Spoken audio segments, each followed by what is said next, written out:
Buenísimas, buenísimas, buenísimas mañanas.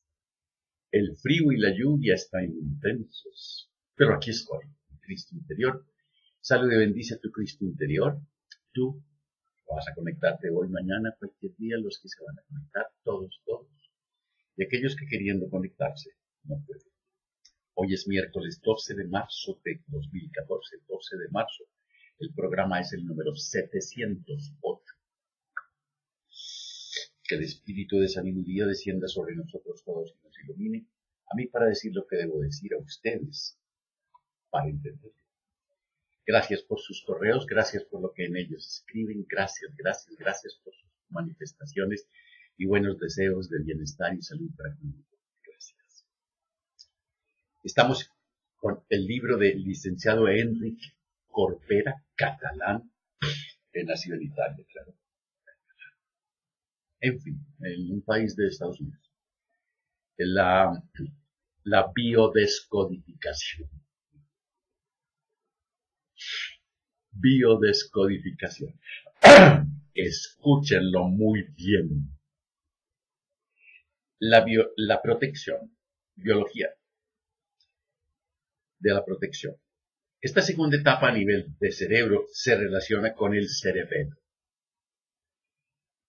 La segunda etapa, la protección. Una vez tenemos cubiertas las necesidades básicas, nos tenemos que proteger. Tengo que proteger mi descendencia, los adultos, los abuelos y a mí mismo. El órgano de la protección familiar son los senos, el pecho. Es lo que vamos a poner bajo el ala a nuestros hijos, al marido. Otros órganos especializados en la protección individual son las fascias, las meninges, el peritoneo, el pericardio, las pleuras, las fascias que cubren cada órgano, cada músculo y la dermis que está debajo de la epidermis y va a proteger el cuerpo entero. En términos de resentir es un ataque y el tipo de tumor es el mesotelioma. Cuando vamos a proteger los individuos, estamos en la caverna prehistórica, en el nido, y el nido tiene relación con los pechos. Pericardio.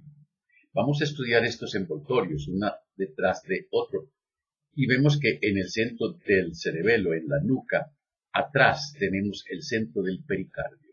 El pericardio es de doble hoja, una está pegada al corazón, pericardio visceral, y otra está por fuera, pericardio parietal. Entre las dos hay la fabricación de un líquido seroso lubricante. El corazón se mueve siempre. Si no hubiera este líquido, habría un calentamiento. Por eso el envoltorio es doble. Estos envoltorios hacen una doble protección alrededor del corazón. Cuando una persona se siente atacada en el aparato cardiovascular, puede hacer un cáncer del pericardio, puede hacer un estrechamiento del pericardio, puede hacer un suplemento de líquido en el pericardio. Por ello, con el fin de proteger el corazón. Puede ser un conflicto para uno mismo o para otro, y esto es verdadero para todas las enfermedades. Es lo que llamamos conflictos por empatía. Me identifico con el otro, alguien con quien tengo un vínculo afectivo. Me pongo en su lugar y esta persona tiene una patología cardíaca, hipertensión, angina de pecho y quiero proteger su corazón. En este momento hago más grueso mi pericardio. El relé cerebral está en el centro del cerebelo. Pleura. Al lado del pericardio en el cerebelo tenemos la pleura. Es el mismo sentido biológico, pero para proteger los pulmones. Por ejemplo, tengo miedo de un cáncer de pulmón, pero también puedo tener miedo de mis pechos. Y la biología va a asociar la pleura a la protección de todo el tórax. Si tengo miedo de una metástasis en el pecho, puede haber una patología de la pleura. Por lo tanto, protejo mis pulmones, mi soplo, mi aire. Veamos un ejemplo. Hombre con cáncer de pleura. Se siente controlado en su trabajo. Él es el encargado principal y está perdiendo iniciativa y capacidad de resolución. Lo vive como si tuviera que proteger su territorio. Todo es debido a que hay cambios en la empresa y su jefe quiere saber dónde está y qué está haciendo porque su trabajo es en el exterior. Una segunda biodescodificación para la pleura es poner líquido. suavidad en medio de una situación. Una mujer que viene a la consulta ha tenido 3 crisis de pleura muy importantes, con inflamación. Ha estado hospitalizada, ha sido grave. Le pregunto si ha tenido miedo por su tórax, por sus pulmones o el tórax de alguien que conoce. Ella dice que no, que nada. Entonces le pregunto qué ocurrió cuando justo antes de las 3 veces que le había pasado. Entonces le pregunto qué ocurrió justo antes de las 3 veces que le había pasado. Me dijo que organizaba cursos y seminarios, pero estas 3 veces no había llegado a término. ¿Por qué el Congreso afecta la pleura? ¿Cuál es la lógica? Y en un momento dado me dice lo siguiente: a mí me encanta que todo sea fluido entre la gente, que todo sea una balsa de aceite, que no haya roces o calentamiento. Estas 3 veces había organizado el Congreso y una semana antes el formador dijo que no venía. Los alumnos que tenían que participar estaban muy decepcionados. Y la paciente está entre los dos. Yo quiero que todo sea fluido, pero no es fluido. Al contrario, hay un calentamiento entre el formador y los alumnos. Por lo tanto, ella añade en su cuerpo aceite para que sea más fluido. Esta es una descodificación de la pleura que se apoya en este sentido biológico, pero no quiere proteger nada. Es una mujer muy entusiasta, le gusta lo que hace y cuando ha buscado el conflicto programante ha encontrado en el transgeneracional al nivel del proyecto sentido antes de nacer. Su madre pertenecía a un medio burgués y su padre pertenecía a un medio rural. Cuando se conocieron y se enamoraron, los padres burgueses decían, esto no va a funcionar nunca. Lo mismo pensaban los padres agricultores. Pero ellos estaban muy enamorados y querían demostrar a sus padres que podía funcionar, que podía ser fluido. Y para demostrarlo, hacen una niña que viene a la tierra con la misión de demostrar que se pueden equilibrar las diferencias. En el sentido de su vida, hacer que sea fluido. Y lo dice a nivel de su tórax, porque es realmente su propia vida. Peritoneo. Tenemos otro envoltorio en el abdomen, el peritoneo, que es la misma descodificación en otra zona del cuerpo. Quiero proteger mi vientre. O bien tengo miedo de lo que hay adentro, tengo miedo de un cáncer. O bien tengo un bebé y tengo miedo de él. Una niña operada de apendicitis se despierta con una cicatriz y no se le había explicado nada. Ella se pensaba que le habían puesto algo en el vientre, por lo tanto quiero proteger mi vientre. Tengo miedo de que me vayan a poner más cosas por este agujero. Podemos tener un tumor único en el peritoneo o muchos de pequeños en varios lugares. Una paciente que hizo un cáncer de peritoneo y no entendía por qué. ¿Por qué me pasa a mí? ¿Por qué me pasa ahora? Tiene una hermana depresiva que ha intentado suicidarse con un cuchillo que se clava en el vientre. Ella quiere proteger el vientre de su hermana. Es muy simple. No tenemos necesidad de buscar cosas complicadas. En psicología, a menudo cuando es demasiado simple decimos no puede ser. Necesitamos algo complicado. He hecho estos estudios que han durado mucho tiempo y por lo tanto deben servir para algo. Pero a menudo las cosas son simples. Había un señor que tenía unos tumores por todo el peritoneo. Había tenido un cáncer y 3 años más tarde tenía estreñimiento y se dijo a sí mismo, tengo metástasis y está en el vientre, pero no sé exactamente dónde. Por lo tanto, tiene el tumor por todas partes. Hay que proteger todo el vientre.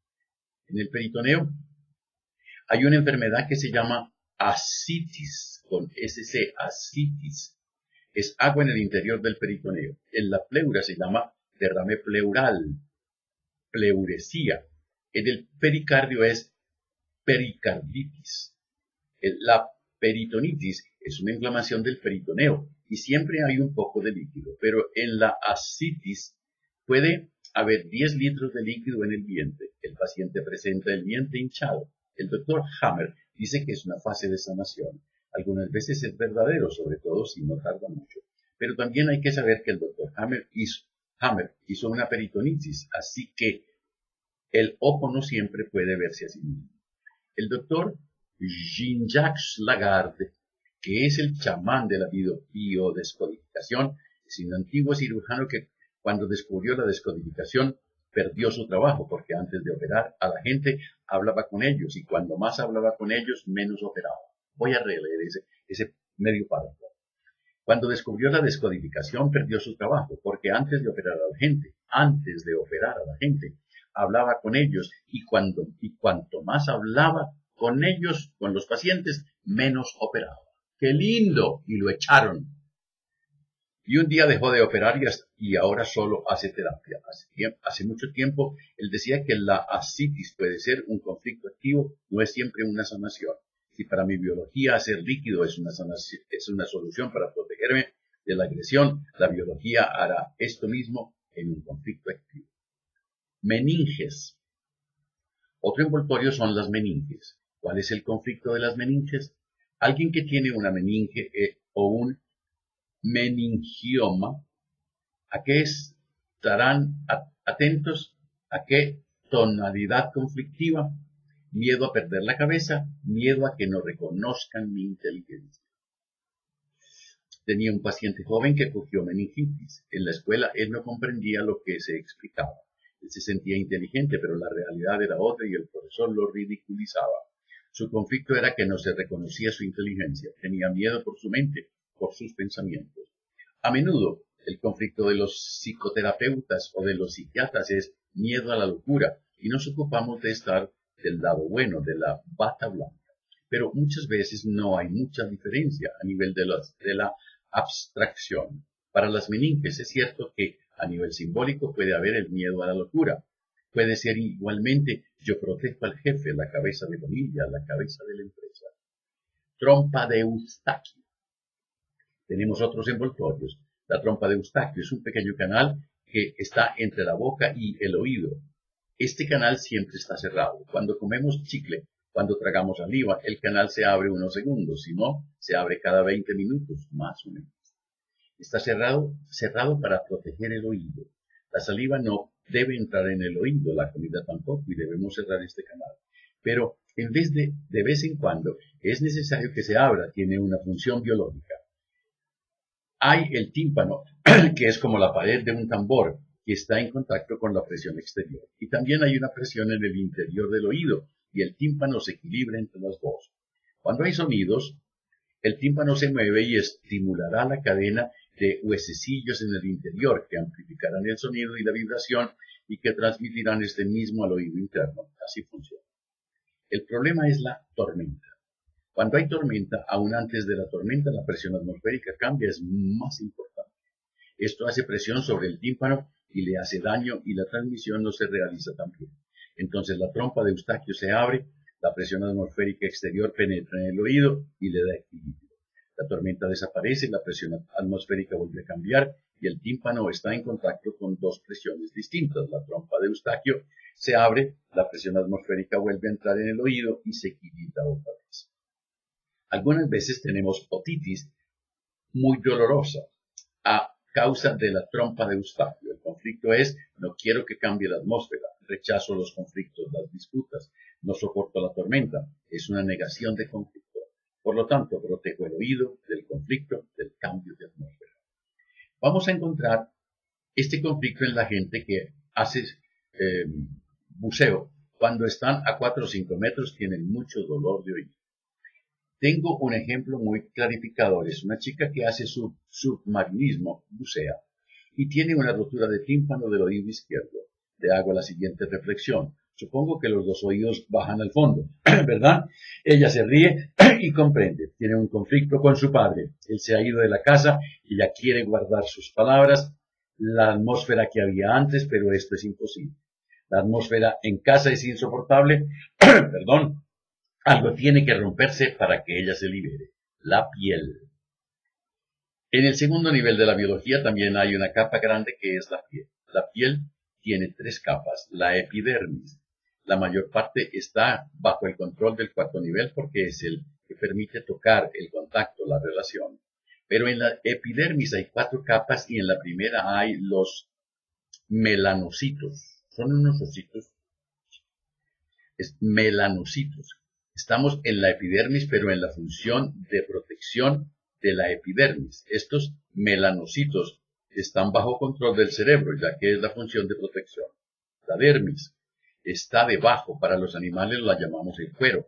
Es una capa muy importante para protegerse del exterior. La hipodermis debajo de la dermis, que está bajo el control del tercer piso de la biología. En los esquemas vemos el cerebelo tiene una parte cortical que manda todas las funciones de protección de la piel. Cuando me siento agredido, sucio, ensuciado, la piel se va a engrosar, también puede provocar verrugas. Había un hombre que tenía verrugas en la planta del pie. Le pregunto, ¿desde cuándo? Me dice que hace unos 3 años. Le pregunto, ¿qué pasó hace 3 años? Y como todos los pacientes me contesta que no pasó nada. Como si casi todo el mundo, entonces le pregunto, ¿y cuándo no pasa nada? ¿Qué pasa? Y cuando no pasa nada, ¿qué pasa?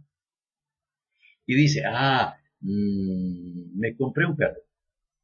¿Y qué pasa con este perro? No, no pasa nada. Cuando no pasa, entonces le vuelvo a preguntar, cuando no pasa nada, ¿qué pasa? Y hace sus necesidades en todas partes del jardín. Entonces, ¿cuál es el problema? La gente primero solo habla del exterior, de los actos. Perdón, me tomé un poquito. Algo hay en mi garganta.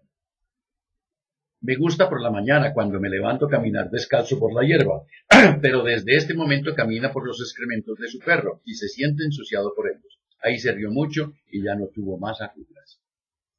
Ejemplos. Otro hombre que tiene verrugas en los pies, suda mucho de los pies y le huelen muy mal. Su mujer le dice que sus pies huelen fatal. Se siente ensuciado por su propio olor. Otra jovencita que tiene verrugas en sus labios vaginales. Se siente ensuciada porque se entera de que su pareja ha estado con otras chicas. ¡Wow! El pie está en contacto con la tierra. Puede ser un suceso concreto, como los ejemplos que están dando, o puede ser cuestiones más simbólicas, como el contacto con la madre tierra. Ejemplo, en Escocia hay una gran incidencia de verrugas en los pies. ¿Cuál es la causa? Muy simple.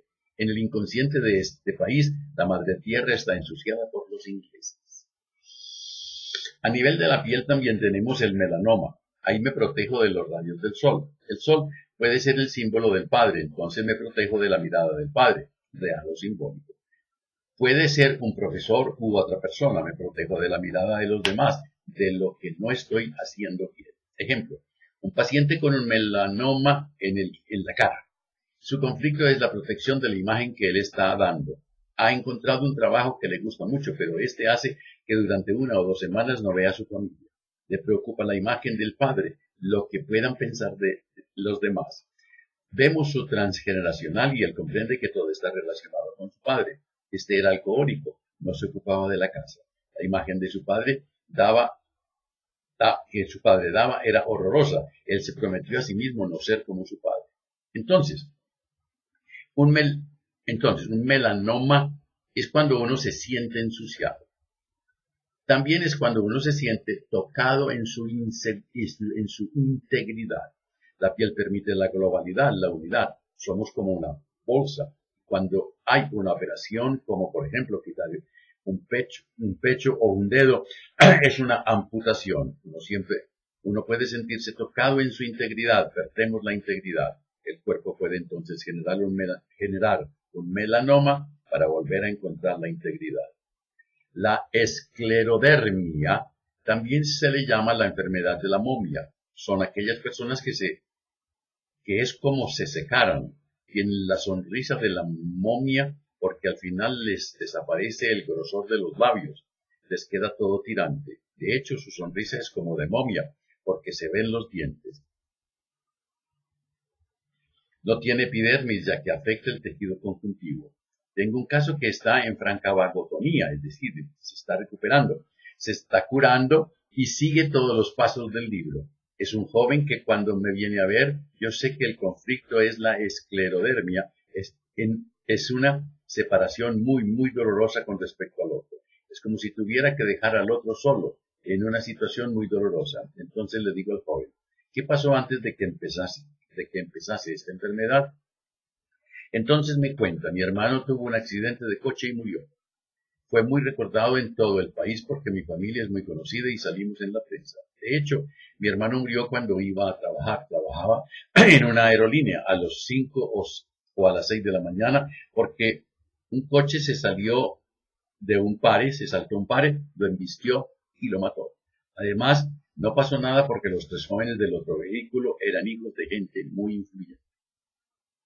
Llega de noche, ve a sus padres, su padre se desmaya, su madre como si no estuviera, y él tenía un tiquete de avión para irse a España a los 2 días. ¿Veis la situación? Yo quiero marcharme a España, he encontrado un trabajo interesante para mí, tengo el pasaje, me quiero ir, y mis padres están, pero no están.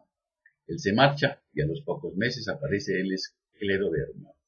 Al principio caí en la trampa de la historia que me contaba, porque me cuadraba todo con una estructura del libro.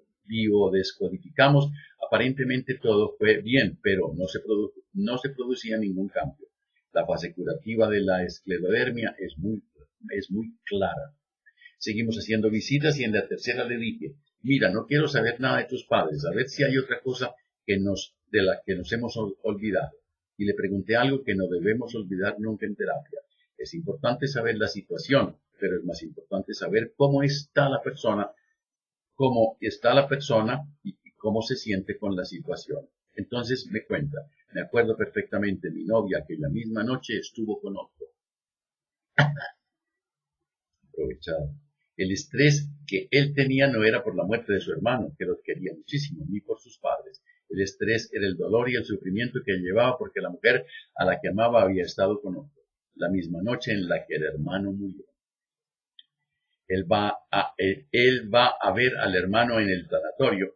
La clave está ahí. Entra con el estrés del engaño de la novia y le da un beso al hermano en los labios. Él me dijo que sintió la rigidez y el frío de la muerte y se dijo, al menos mi hermano no sufre. Y también se dijo, a mí nunca más nadie me va a aceptar. La solución biológica fue copiar a un muerto, rigidez y frialdad. Cuando toma conciencia de ello, han empezado los cambios. A los 15 días se le hincha la cara, tiene que orinar mucho, se engorda, empieza a comer grasa. La historia es muy completa, está todo.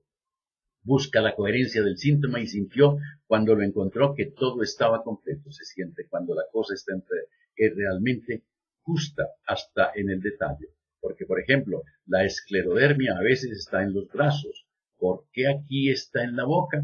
Tenemos la respuesta. Besó a su hermano, al cadáver de su hermano en los labios.